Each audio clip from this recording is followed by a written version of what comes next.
Bien, buenas. Reiniciando entonces con nuestra sección de clase de metafísica. No sé si tengan alguna pregunta antes de entrar en tema de lo que estábamos viendo o alguna idea que se le haya sugerido. Siempre vamos a hacer un poco esto, ¿verdad? Que en el proceso de cambio, de escuchar si hay alguna pregunta.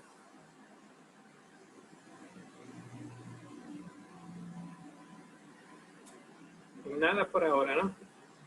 Bien, entonces, la primera parte, no sé por qué, pero no llegó a grabarse, no vi que se haya cargado la grabación.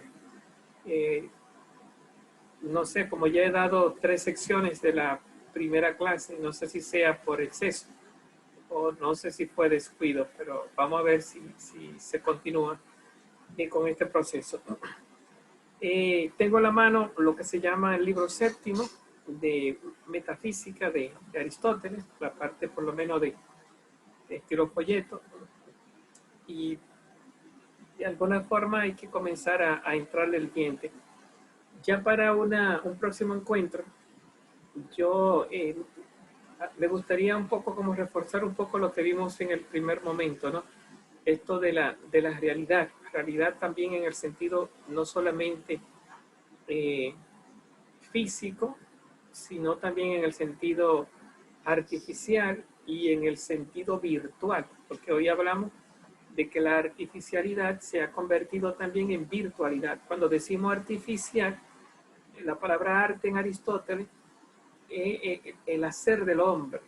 Lo natural es el hacer de la naturaleza, lo que nace. La palabra naturaleza viene de nacer. Ya cuando el hombre interviene recreando la naturaleza, entonces una casa, una cama que no nacen ni se hacen, sino que el hombre las construye, entonces hablamos de lo artificial, una casa, una computadora, una silla, pero hoy día hablamos de una realidad virtual, que es como la evolución de la artificialidad al mundo de la digitalidad. Entonces hablamos de una realidad dentro del mundo de la tecnología, golpeada por la tecnología, hablamos de una realidad virtual, que más bien sería digital que virtual, pero bueno, que en la cual estamos también creciendo y que tiene su riqueza, porque ya que hacemos tantas cosas agotando los recursos naturales, si estamos dedicados a la virtualidad, por lo menos respetamos un poco el estar destruyendo la naturaleza y le estamos dedicando tiempo al mundo de la virtualidad, en la cual también podemos ir creciendo en el mundo de la digitalización. De todas formas, la metafísica comenzó como estudio del orden de la naturaleza y ahí vamos a volver a trabajar un poco. El concepto primero que tenemos a la vista es el concepto ser a la luz de Aristóteles. Recuerden que es un concepto análogo, yo decía resbaladizo, un concepto no científico. Cuando digo científico, estoy diciendo que los conceptos se definen y al ser definidos se precisan sus significados. Pero ahora cuando hablamos de filosofía, los términos filosóficos no tienen significados precisos, sino que tienen significados imprecisos. ¿Por qué? Porque la realidad es inestable. La realidad con la que trata la filosofía es una realidad discontinua y continua a la vez. O sea, por ejemplo, los gatos, por poner un ejemplo de orden filosófico, ¿son continuos o discontinuos? Tú puedes decir, el problema es que es las dos cosas, porque todos los gatos que existen hoy, hace años no existían, y pasarán algunos años y dejarán de existir, pero siempre hay gatos. O sea que la gateidad se continúa en medio de la no gateidad. Lo mismo podríamos decir del perro. Los perros nacen y mueren, pero el perro se continúa. La perreidad es continua en medio de la discontinuidad. Pero Siempre. humano se puede decir lo mismo. ¿Cómo es? El ser humano se puede decir lo mismo entonces. Bueno, como humanidad, el ser humano tiene dimensiones sobrenaturales. Cuando hablamos del ser humano, estamos tocando lo que se llama dimensiones, sustancias espirituales. El ser humano, en tanto que tiene conciencia y libertad, tiene una sustancia que soporta lo que se llama sus capacidades de decisión y de conciencia. Tiene un soporte sustancial que no es de orden natural, es de orden sobrenatural o de naturaleza no material, sino de naturaleza inmaterial. En ese sentido, el ser humano no es de materia, de naturaleza cambiante materialmente hablando, sino que tiene dos naturalezas. No quiero aquí hablar de la naturaleza sacra, de la naturaleza teológica, ¿cómo se le llama? El Espíritu Santo que nos da una nueva naturaleza, una naturaleza divina, sino que estoy hablando que todo hombre, aunque no esté bautizado, tiene una doble naturaleza, una naturaleza de base material que evoluciona, que cambia, que se destruye, que es compositiva, y una naturaleza que es de orden espiritual, no espiritual religiosamente ni teológicamente, sino espiritual inmaterialmente hablando, como dice San Agustín de Hipona. El hombre es un alma, es un espíritu inmaterial, sustancia, consciente y libre, que no lo podemos reducir al mundo del cambio, al mundo de la evolución. Se requieren otras notas de identificar lo que se llama el ser humano. Pero el ser humano como realidad biológica, corpórea, sí pertenece al mundo del cambio, y en ese sentido podemos hablar de los seres humanos nacen y mueren, pero la humanidad, en tanto que permanece en el cambio, eso que decíamos de que los perros nacen y mueren, pero el perro permanece. La humanidad nace y muere, pero el hombre permanece. El hombre como que se va relevando entre los que nacen y mueren. El hombre como que se va como actualizando, se va como reapareciendo, permaneciendo. En ese sentido, hay una continuidad y hay una discontinuidad. Una discontinuidad porque ningún hombre permanece, y una continuidad porque hay una permanencia real, de alguna forma, no sé, ya si llamarle virtual, en el sentido de que lo virtual y lo vicioso es lo que se repite, ¿no? Lo que tiene periodicidad, lo que permanece en un proceso de apaga y prende.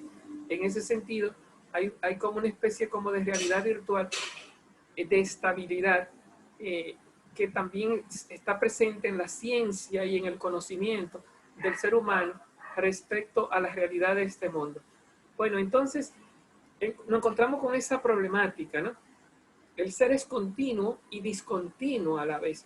Lo que continúa deja de ser continuo, y lo que se discontinúa se hace continuo. No es que sean, como dijo Platón, dos mundos aparte, donde lo continuo está estático, intocado. No. El hombre que permanece es el mismo hombre que se está muriendo. Entonces, esa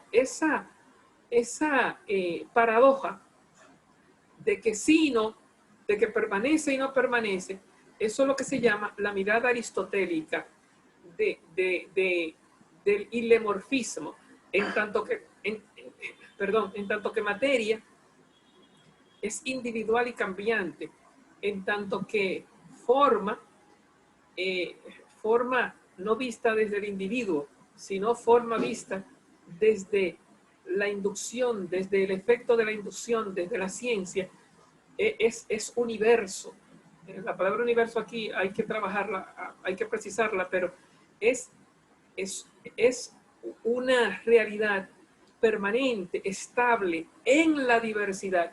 No al estilo de Platón, sino que es el mismo mundo material que en tanto materia es individuo y gastable, pero en tanto que forma es permanente y continuo, no colapsa en la nada, no nace, no se destruye, permanece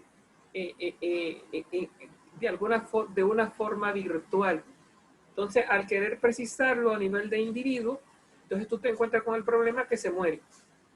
Pero al precisarlo en el sentido de la abstracción lógico, noxiológica, pues entonces tú te encuentras que permanece. Entonces hay que entender a Aristóteles que el que permanece es el que muere, y el que muere es el que permanece desde dos puntos de vista, desde dos enfoques, que si Dios nos lo permite, lo estaremos esclareciendo en la medida que vayamos leyendo y acercándonos a ¿cómo le llamamos? Esta controversia que es propiamente hablando el ser de este mundo, el ser de la existencia, el ser de la mundanidad. Bueno, entonces hay dos palabras fuertes que van a acompañarnos. La palabra ser con su significado de esencia, porque la palabra ser, vamos a ver que de entrada la podemos entender como ente, no tomísticamente hablando, sino aristotélicamente hablando. Fíjense que ya van viendo con esto que la filosofía tiene un problema del traslado de significado sin caer en la subjetividad y en la problematicidad, sino en esclarecer significados a la luz de un lenguaje plástico, un lenguaje análogo, un lenguaje impreciso. Cuando digo impreciso, no es que no tenga significado, sino que tiene significados precisos y diversos debajo de su, digamos, de su paraguas, de su sombrilla, de su semiótica. Tiene significados precisos y diversos que hay que ir logrando ver a través del manejo del lenguaje, del código filosófico que manejamos. Bien, entonces, ¿cómo comienza nuestra lectura?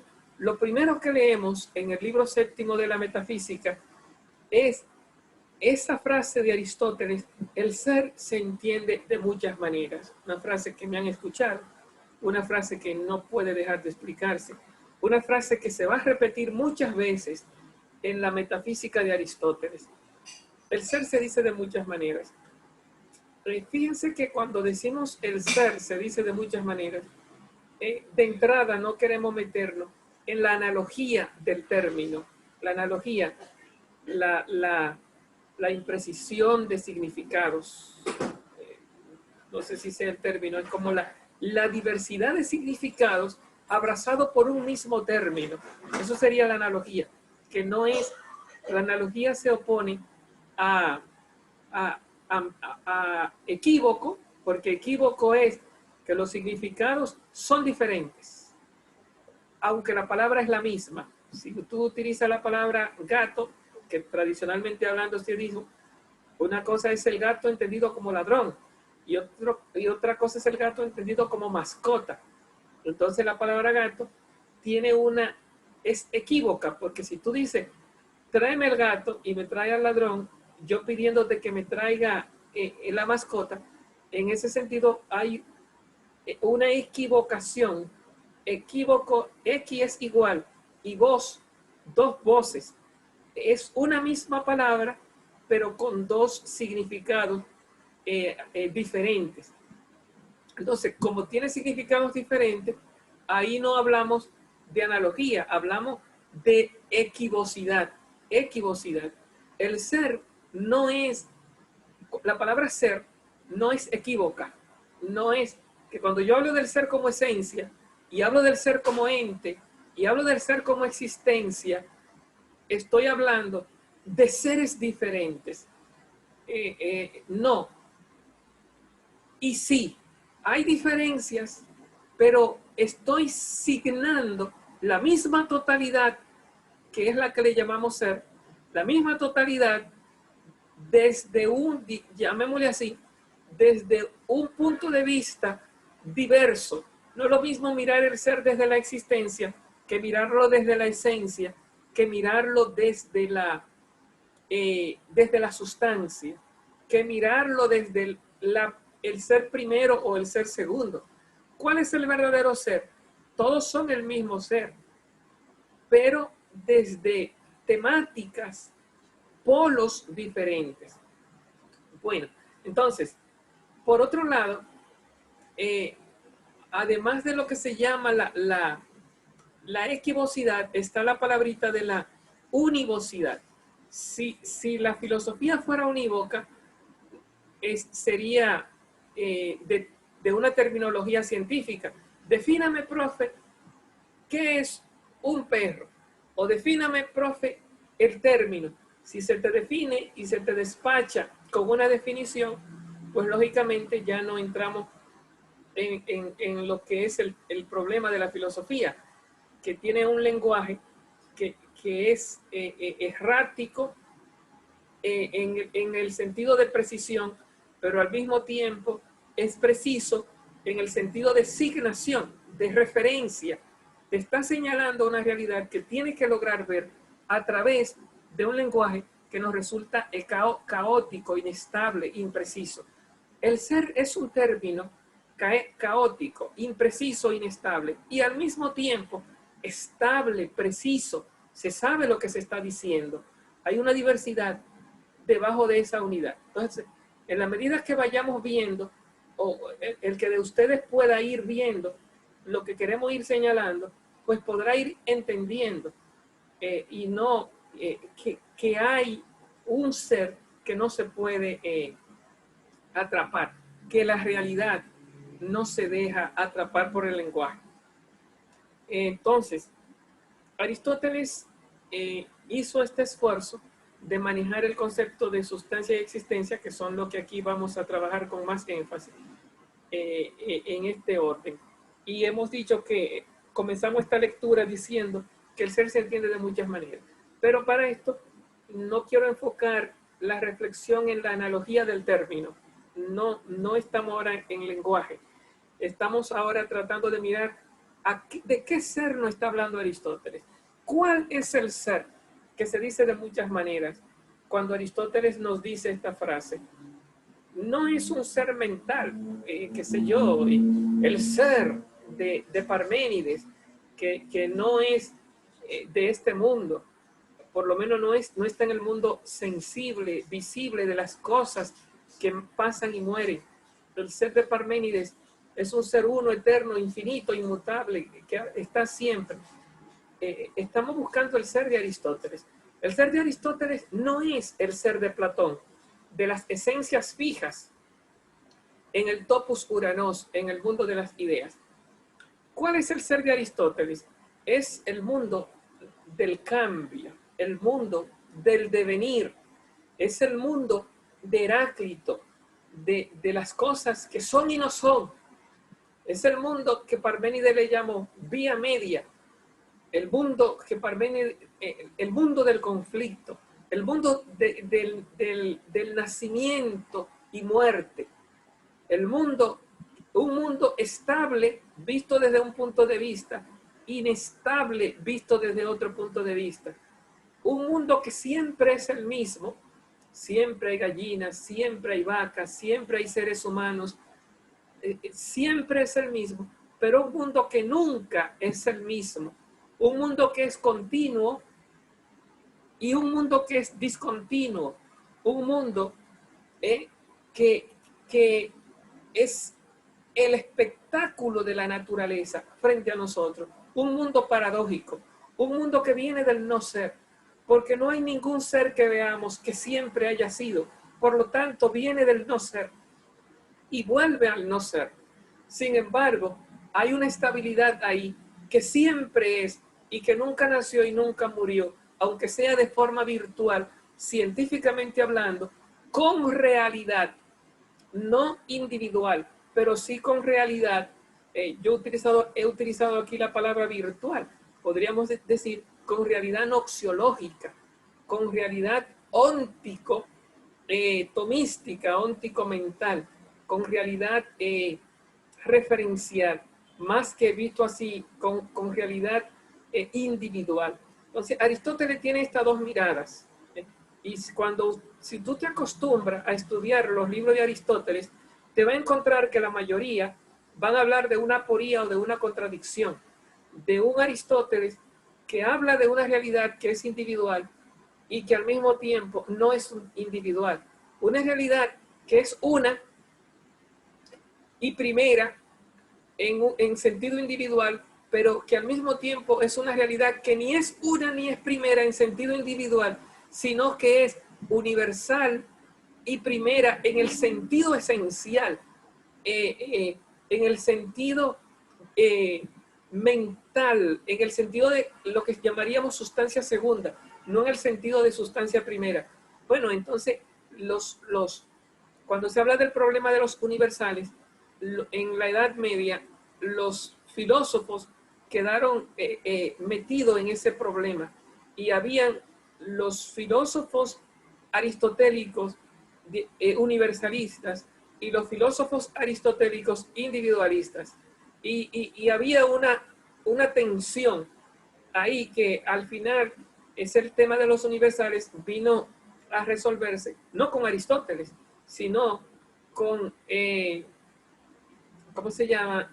San Alberto Magno, en principio, que deja su legado a Santo Tomás de Aquino, que es quien brilla con lo que se llama el tema de los universales, a darles solución a este tema, que en el momento en que se le dio solución, entró la navaja de Oca y se abrió el mundo de la modernidad y del renacimiento, y la humanidad no ha entendido ¿cómo se llama? El cierre, ni siquiera entiende el problema. La humanidad no ha entendido lo que se llama la filosofía en sus riquezas metafísicas y noxiológicas. Bueno, entonces, encontramos que el ser, cuando hablamos de Aristóteles, nos estamos en principio estableciendo en el mundo de las realidades. ¿De qué ser nos habla Aristóteles? Nos habla del ser de este mundo. ¿Cuál es el ser de este mundo? El que está en los sentidos.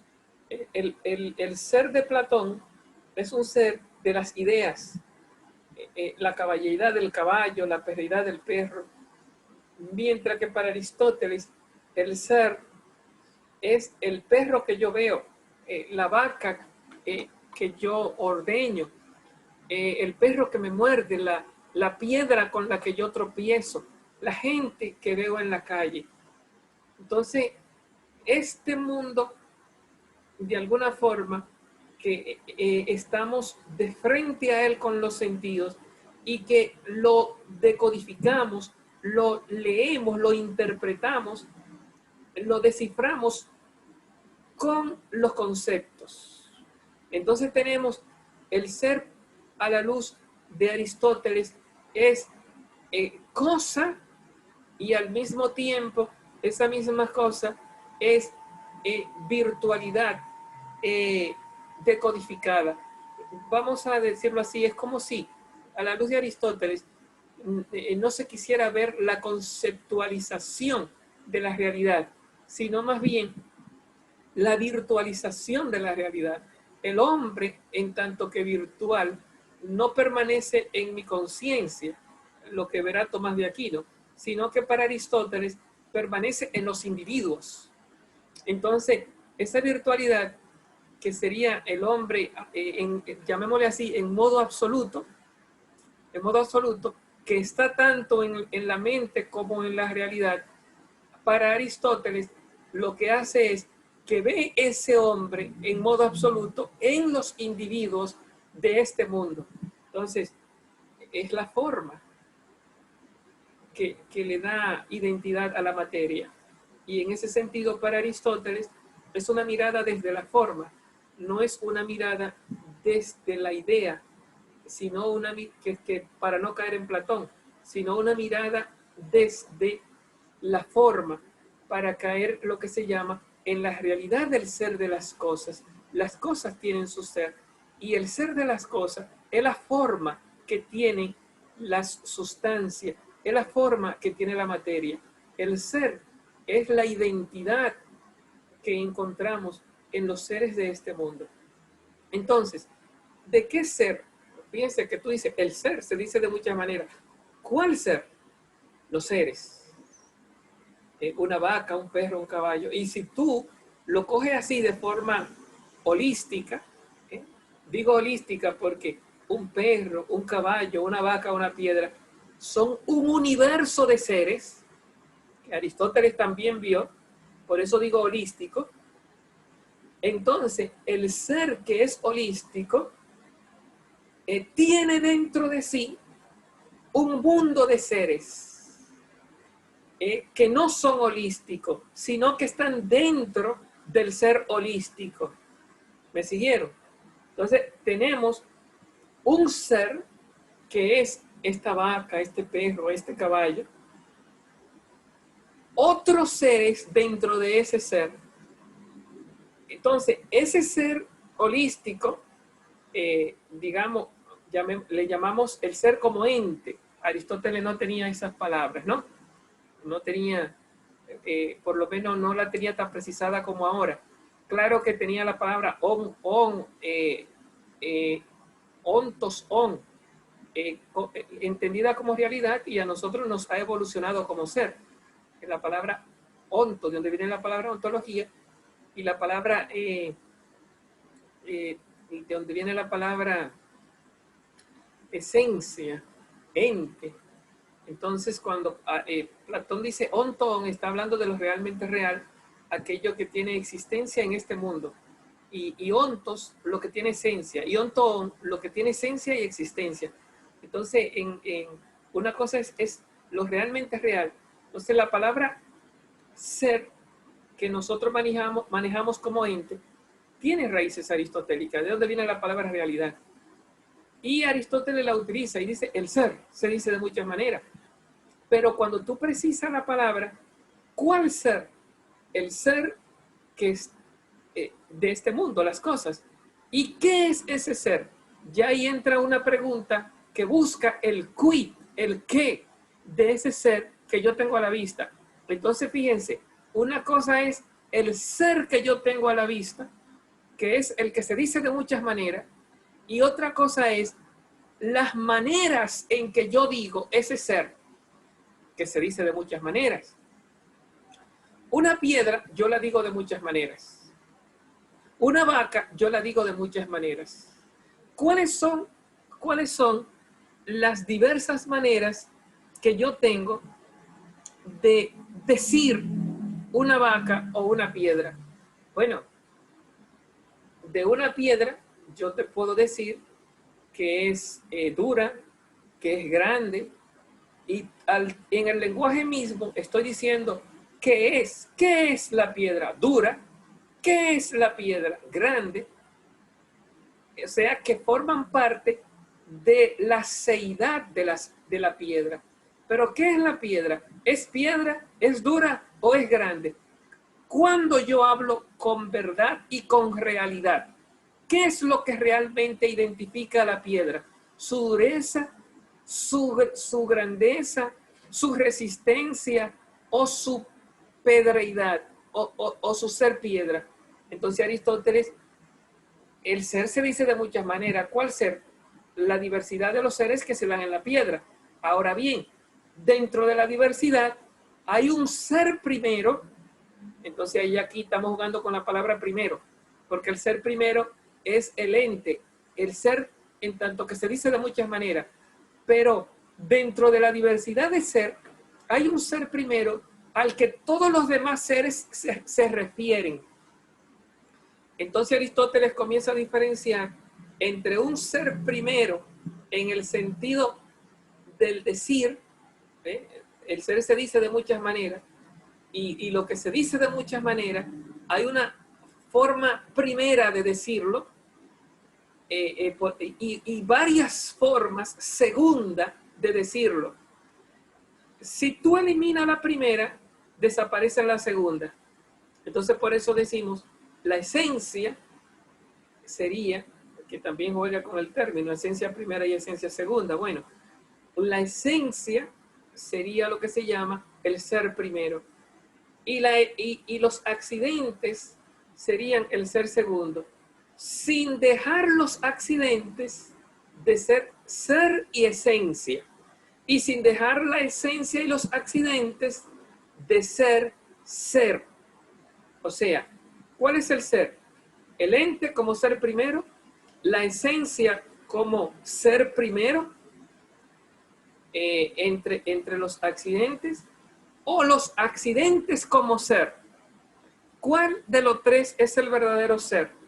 En tanto que los tres existen y son, o sea, los tres existen, uno holísticamente, ente, otro esencialmente, el ser, la sustancia, la esencia, y otro accidentalmente. Entonces, cuando nos situamos ahí, en el mundo del ser, entonces estamos hablando de tres formas. Estos son términos filosóficos. El ser se dice de muchas maneras, pero no solamente se dice de forma filosófica, porque aquí hablamos del ser como ente, el ser como esencia, el ser como accidente, y los tres son ser. Entonces son distintas formas filosóficas de decir el ser. Pero claro que cuando yo estoy hablando de la piedra y digo que es dura, no estoy hablando de accidentes, porque esta no es una mirada filosófica, estoy hablando de que esa piedra es dura, esa piedra sí pesa, o esa piedra es mía, o la piedra que soporta la mesa. En ese sentido, el ser se dice de muchas maneras, también fuera del lenguaje filosófico. Dentro del lenguaje científico, el ser se dice de muchas maneras y se precisa científicamente. Y dentro del lenguaje cotidiano o vulgar, también identificamos el ser. Creo que a ustedes me pasé con el tiempo. Pero bueno, bien, o sea, espero que ya nos siga ocurriendo para los próximos encuentros. Vamos a terminar entonces aquí nuestra clase porque ya veo que pasan de la 12:30. Traten de conseguir el texto y comiencen a leerlo y a problematizarse. Si no se problematizan, no van a tratar de desproblematizarse. Lo primero es complicarse para después tratar de solucionar el problema en la medida que vamos leyendo e interpretándolo. Entonces, nada, felicidades y bienvenido a esta clase y buena suerte. Nos vemos en un próximo encuentro. Adiós. Bye.